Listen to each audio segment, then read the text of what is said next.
Good evening, good morning, stay up world, whoever is watching right now. This is Yes. our second interview this evening, and with me is the awesome Alex McCrae. I'm excited to be bringing Alex because she has an exciting thing she's working on that I thought would serve you if you are looking for the one, if you are searching, if you are eyeing somebody, or if you are thinking, I need to meet somebody. Perfect for you if you're single and searching. Lean in because your secrets just came in. Alex, I'm pumped to have you. I don't even remember your bio, so please tell us a little bit more about you. I'm too excited to even remember about your bio. Tell us about you. Well, I have been teaching metaphysical type courses, or I think more accurate would be human potential courses for about 30 years. And I did take some time off to have a couple of kids, but they're grown now. And so what I'm currently doing is I'm teaching again my 6 weeks to find your perfect partner course again. So, and I guess that sort of all just started with a recognition that we really do want deep connections with people who are going to walk our life journey with us. And sometimes we feel defeated by not being able to find that one person. And so we want to move from Mr. or Miss Right now to Mr. or Miss Right. And that journey can often be difficult because we end up in relationships trying to make them work, sort of almost as if you're putting a square peg in a round hole. It just doesn't fit. So what I did was I started working for myself with the laws of attraction and being very specific about what I wanted in a partner. And I was very specific. Like there were a broad number of areas that I was looking into because, at the end of the day, I really was just tired of always having to make it work. So I wanted to approach it in a different way.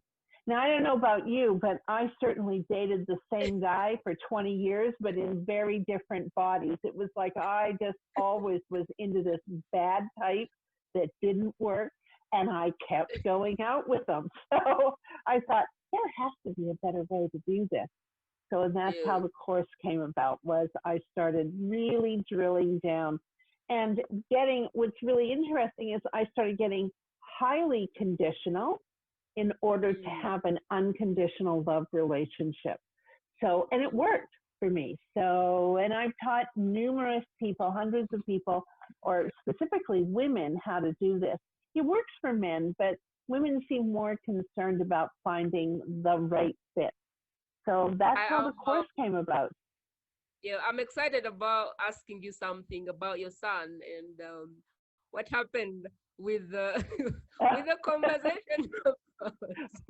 we were having a conversation one day, and I said to him, "No, I only want to date men who are 6'4" or taller because I like tall men, right?" And he was like, "Mom, you realize only 4% of the population is 6'4" or better." And I said, "Well, I don't need to date all of them. I just need to date one of them." And he just kind of was like, "Ah." But that's the truth, is that you can be that specific because you don't need all of them. You just need one. And, so that's where it came from, was I just need one. So that's what I did. Okay, so I am interested in your course and I want to split it down for people a bit. So unconditional love exists. The right person is there. The person that you hear people calling a soulmate exists. But you have got to do the work to get the person. From what I understood, you need first of all to be sure you know what you want. Like, Yeah. what do you need? Yeah. Specify, like, what do you need in black and white? What do Yes. you really need in a partner? Like, how tall, how extroverted, how introverted? Do you love like blonde hair? Do you like black hair? What are you looking for? How tall? Like, what's build your fantasy? Yeah, so it happens in a bunch of stages. So the first thing I address is past relationship trauma. Because if you've been in a series of bad relationships, one of the things that happens is you go into a new relationship and you start to see things that maybe remind you of past bad relationships. So you start to get worried. And once you start getting worried and anxious, it changes the nature of the relationship. So it's really important to do some work on past trauma, because when we go into a relationship, we're building a future. And when it ends, we have to grieve and mourn the future that's never going to happen for us. And then from there, we move on to, who are you really? Like, who are you?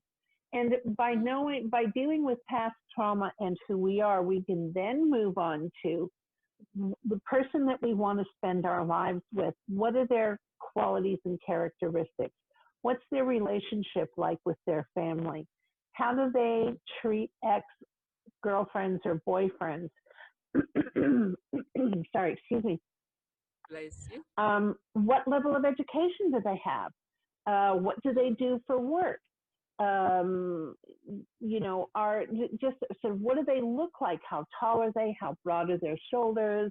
How long are their legs? How much hair do they have? Where do they have hair? And we also delve into, well, I have a funny story about where do they have hair. But we also delve into an intimate life, because our intimate life has a huge impact on the quality of our relationship. So we spend time kind of defining all of those qualities and characteristics and attributes that we want in a relationship. And we write them out in a certain particular manner, because we're also going to employ the laws of attraction here. So that's why we do work on who are you and dealing with past trauma, because you want that clean before you start manifesting the person that you want in your life. And it's, it does work, and the universe has a sense of humor. So, and by that I mean, I was going to talk to you about the hair. So if we say, I want a person who has lots of hair, in your brain, you're thinking, I want a person who has a full head of hair. But if you don't specify that, the universe, with its sense of humor, may send you a person who's perfect in every way, except they have no hair on their head. But man, do they have back hair, or they have hair on the tops of their feet. So so there is a sense of humor to what happens here, and almost effortlessly, that person will show up. Another story I have is a woman that was in one of my courses, had been through a series of fairly traumatic relationships. And she decided, no, I want to be rescued. I want someone to rescue me in my life and just take care of stuff. And what ended up happening is that the person who turned up in her life, who was absolutely perfect, was a helicopter pilot for search and rescue. so she was being rescued. So there is a quality of playfulness in the course, so it's not all just heavy nose grunt, but it is playful work and inside. I like the part that we went through that said you have to be as specific as a needle. Like, what are they doing with their health? Do they care about their health at all? Do they drink? Do they smoke? Like, you have to be crystal clear, and you have to take out the assumption that things will change. Look at that human being and say, without a change, I want this. Because if you don't want that right now, be sure you won't like it at all after 5 years. I really like that. And I like the part where you said, put your non-negotiables on the table. Because if you don't, that's a sure divorce for you waiting to happen. Can you speak to that? I can. So typically speaking, there are a couple of things that relationship coaches do. They'll typically tell you what you need to change about yourself in order to attract a partner.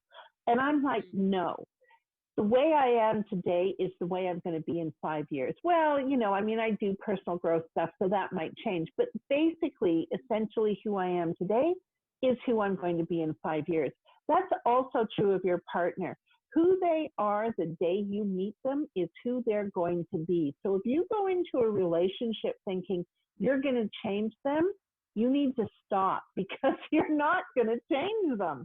It's who they are right now. And so that's why you need to be very specific about things. So if you want someone who is a non-smoker in your life, you wouldn't say, I want a non-smoker, because the universe only deals in positive statements. So you have to find a way to say, I want a non-smoker without saying non-smoker, right? So you want someone who takes care of their health. Someone, you could say you want someone who drinks socially, for instance, rather than saying you don't want to go out with an alcoholic. Or, so you can say things like, if you want someone who, well, I live in Canada, so now cannabis is legal here.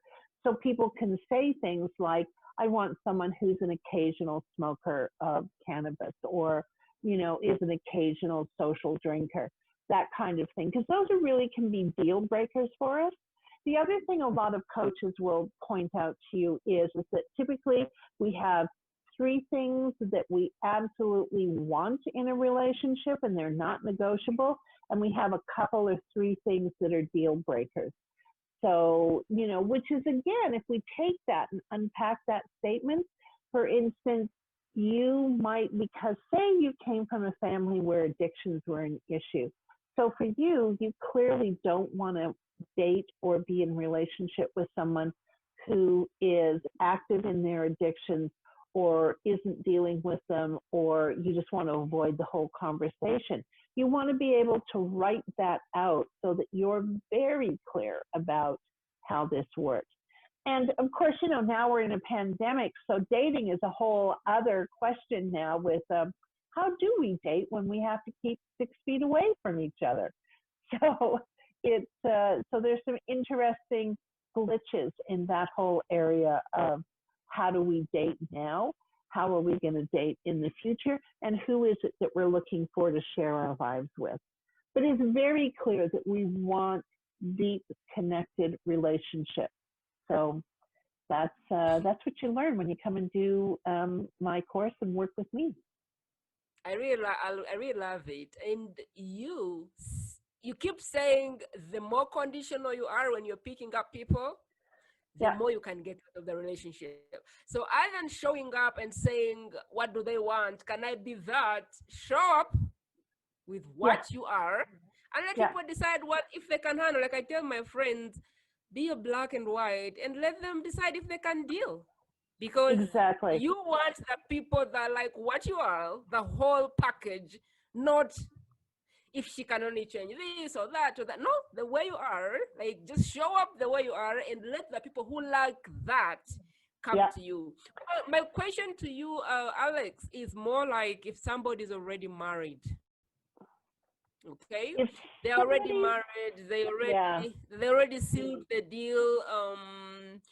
Should I think, which I genuinely I believe that people did not marry out of accident. I believe most people had something that got them marrying each other.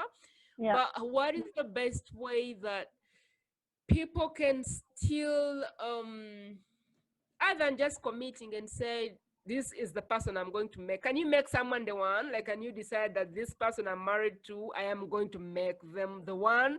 I am going to make sure this is it for me? Or do you have to say, is it worth saving? Like, what's your angle with people who are already in, they're committed, they can't have feet going back or stuff like that?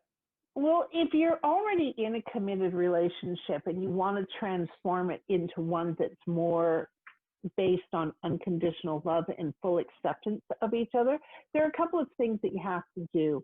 If you want to transform a current relationship, both people or all people in the relationship have to agree that something needs to change here, and we're going to engage in a process.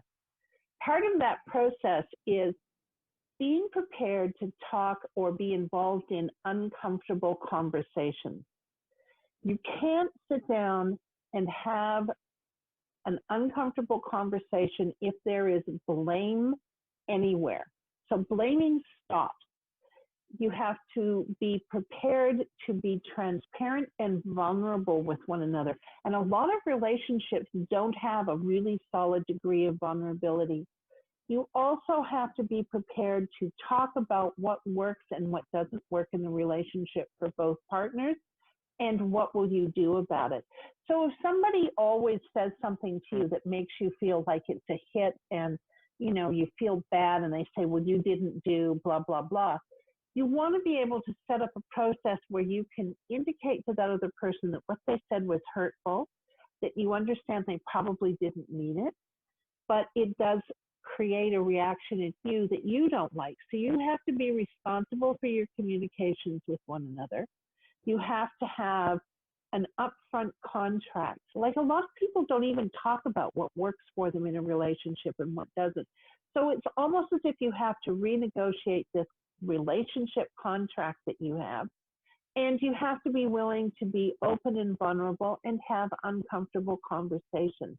And if you're willing to engage in that, if you're willing to change the way you fundamentally communicate with one another, you have a solid reason to move forward and into an unconditional relationship.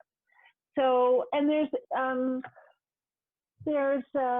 plenty of material out on the internet. I have a workbook that has 38 ways you know you're in an unconditional love relationship. So if you're not hitting all of those 38, it's worth having a conversation with your partner about that, or asking your partner what they think about those 38 conditions for an unconditional relationship.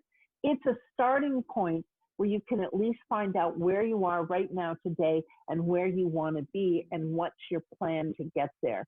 And to understand that both of you are going to go, you're going to make mistakes, you're going to screw up, but is that reason to end the relationship? So let's talk about those things and make sure that we're all moving forward together at the same time.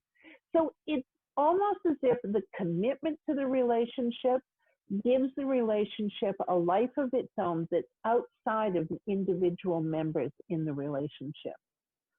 So it's because I do have people who come to me who are one part of a relationship, and they're working really hard to make it work.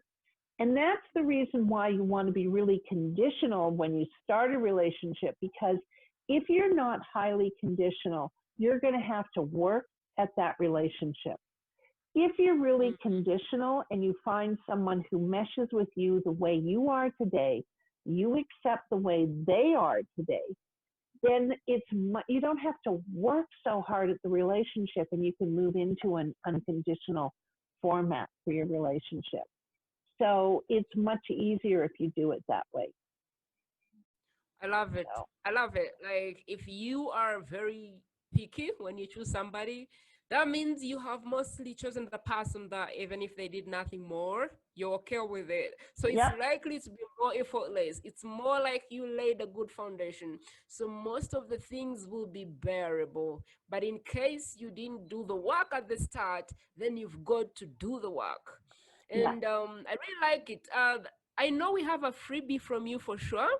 But I yeah. want to understand this freebie. Is it like a checklist of do I have it or not? And if I don't, then there's need for action. Is it what is it about? Or is it this is what you can look out for to know that this person is most likely to be the person that will give you unconditional love? We have a workbook from you, I remember. Yeah, I do have a workbook, and it does have those 38 conditions for an unconditional, like that you can go, it's a checklist. But also included in that is a small workbook that says to you, well, what does unconditional love mean to you? What does that look like? Like, I don't think, like, we say, oh, I want a relationship that's full of unconditional love. but we don't know what that means. Like, what does that mean? And a lot of times we live our lives based on platitudes, and we don't unpack them, we don't look at them, and we don't know what it is we're actually talking about. So there's a series of questions and an opportunity to write out, what do I mean by that? How am I looking at unconditional love? What do I want in a relationship? What's important to me? Who am I in this relationship? So it's really just kind of a foundational document that'll let you know, where are you right now today? And because you have to know where you are right now today in order to move forward and to, I don't want to say better your life, but to move forward in your life in a way that has you being on purpose in a relationship that works for you. Because for a lot of people, that's the foundation to go out into the wider community and be brilliant and to do what our life purpose is. Because we know we have someone in our corner who's cheering us on. And I think that's just really important. I love it. I love it. Yeah, Like, really take your relationships the way you take your business, the way you take, people do more work to get married than to keep it. People do more work to buy a car than to pick up people. yep, I love your work because it kind of opens eyes and says, please stop, pause, and pick the person that will be most right for you. Not right, right by the book, not right by the magazine, not right by social media standards, but right for who you are. yeah, And I really exactly. think that's a life changer for people, especially now that dating is becoming tricky and people are picking partners off the internet and all of that. People really need to lay the foundation. People need to be as picky as possible, and the Yes. people need to be more real, more human, more raw than ever before. I really want to appreciate you for coming on today. What are your last remarks as we head out? I just wanted to say, culturally, it seems that for women specifically, that we put ourselves out there in the community and hope the right person notices us. And I'm saying, no, what you want to do is be clear about who you are and what you want, and that person will show up. And I have to tell you, I met the love of my life through an online dating service. Wow. I did do that, but my profile was highly conditional, highly conditional. So I was doing like a first, it's like looking at resumes for a job. You do that first sort and go, yes, no, yes, no, yes, no, right? And you have this huge pile of no's and you have this little tiny pile of yeses. And it's much easier. So, and you'll have girlfriends that'll tell you, don't be so picky if you want to have a relationship. I'm like, no, you be really picky, really, really picky. And out of that, you will find the person who will just sort of almost magically show up in your life, who matches you perfectly and thinks all your perfectly imperfect imperfections are charming and wonderful, and that's why they love you. So, I like the part you're ending with, because tomorrow I have Jerica on. She's an online dating coach, and so I am going to ask her the swipe left, right. I want to ask her all those things. But I'm really happy that you bring that up, because I'm going to ask her. Like, the more picky your profile is, the higher the chances that you will be, I don't know what they call it, swipe or whatever it is, by the right people. yeah, you can, and it Yeah. does work. I mean, I did it. I actually have a 2-hour workshop that I'll be putting up probably next month on how to set up your online dating profile so that you are actually going to be getting the people that you want. So it's part of the longer course on how to do that. But it works really well, and lots of people use it because, well, now we're in the middle of a pandemic. We aren't going out to restaurants and nightclubs because of I don't know about the rest of the world, but in Canada, we're starting to shut them down again. So, it's like, how do you date in the time of COVID? And that's what we're working on, is how to do that now. I love it. I love it. How about your social media handles, your website, and all of that, in case somebody wants to look you up? Okay, I will get that information to you. But my website is tandtransformation.ca. All right. So, Thank you, yeah. ladies and gentlemen, for catching us with Alex. I hope that has served you. I hope that, ladies, you will stop sitting around waiting for people to approach you, that you proactively go out. And when you do, you will be as picky as possible. In about 5 minutes, I will be back with Regular Man Real Answers.